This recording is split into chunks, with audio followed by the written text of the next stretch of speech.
3 बार समय सीमा बढ़ाने के बाद भी वेबकास्ट ने विद्युत शवदाह गृह का काम पूरा नहीं किया, जिससे नगर निगम ने हाई पावर कमेटी की रिपोर्ट के बाद वेबकास्ट से काम छीन लिया है। नगर निगम को रानीबाग में विद्युत शवदाह गृह बनाने के लिए शासन ने 2,71,00,000 रुपए दिए थे। नगर निगम ने इसका काम वेबकास्ट को सौंपा था। 24 जनवरी 2021 को काम पूरा करना था, लेकिन ऐसा नहीं हो पाया। फिर भी नगर निगम ने कंपनी को काम पूरा करने के लिए 3 बार मौका दिया। बावजूद इसके समय सीमा बढ़ाने के बाद भी कंपनी ने काम पूरा नहीं किया।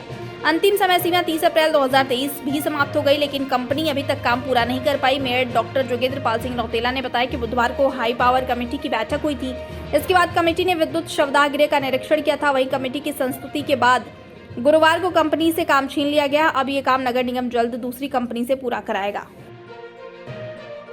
घोषणा के तहत ये बन रहा था। विगत 3 वर्षों में कार्यदायी संस्था वेबकास्ट द्वारा उसका निर्माण पूरा नहीं किया गया। कुछ समय पूर्व स्तरीय निरीक्षण में पाया गया कि उसमें कार्य अभी पूर्ण होने में लगता है कि कार्यदायी संस्था की रुचि नहीं है।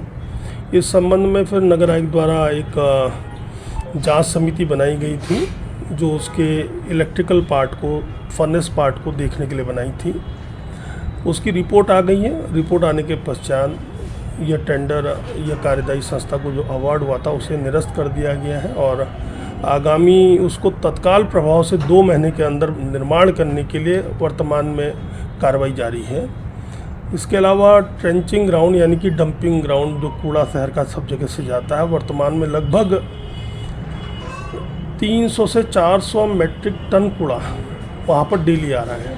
कई छोटे छोटे निकायों का भी आता है, जिला पंचायत का भी आता है और वर्तमान में हम लोगों ने बिडिंग निकाली हुई है कंपोस्ट प्लांट और आरडीएफ प्लांट की। लेकिन मेरा सदैव एक मंतव्य रहा है कि कंपोस्ट प्लांट और आरडीएफ प्लांट जो है वो उतना अच्छा उनकी परफॉर्मेंस नहीं रहती है, क्योंकि आरडीएफ की सेलेबिलिटी कम है, उसकी कैलोरीफिक वैल्यू कम होती, तो उसकी सेलेबिलिटी कम है और इसलिए मैं थोड़ा सा कुछ एडवांस प्लांट लगाना चाहता हूँ। वर्तमान में हमारे पास इसके लिए 17-18 करोड़ रुपये यहाँ पे वर्तमान में 2.5 साल से पड़ा है, लेकिन उसकी बाध्यता है कि केवल कंपोस्ट प्लांट इत्यादि ही लगाना है, जैसा कि डीपीआर स्वीकृत है। वर्तमान में मेरे द्वारा पत्राचार किया गया एनटीपीसी को।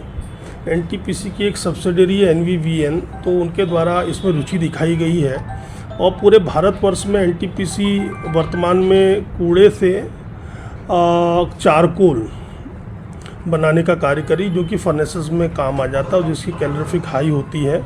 इसमें सारा इन्वेस्टमेंट पार्ट भी उनका है। नगर निगम को या सरकार को कुछ नहीं लगाना है, सब कुछ उनका है। वर्तमान में इस विषय को लेकर मैं माननीय मुख्यमंत्री जी श्रीमान पुष्कर सिंह धामी जी से जल्दी मुलाकात करूंगा और मुलाकात के बाद हम लोग एक उस संस्था से नॉन बाइंडिंग एग्रीमेंट करेंगे और फिर बाइंडिंग एग्रीमेंट करेंगे। वर्तमान में उसमें कार्य जारी है। अगर ये कार्य सिद्ध हो जाता है और हम लोग उसमें सेलेक्ट हो जाते हैं तो मैं समझता हूँ कि एक उत्तराखंड में एक waste to charcoal, waste to energy का एक बहुत बड़ा उदाहरण ये होगा।